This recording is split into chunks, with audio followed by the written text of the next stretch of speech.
You ask Tiger to solve. This deals with linear equations with one unknown. The final result is p equals 30. Let's solve it step by step.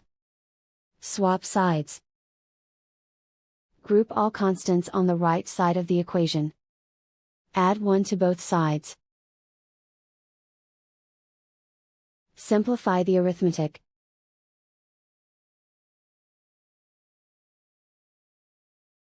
Isolate the p. Multiply both sides by 3. Group like terms. Multiply the coefficients. Simplify the fraction. Simplify the arithmetic. And so the final result is p equals 30.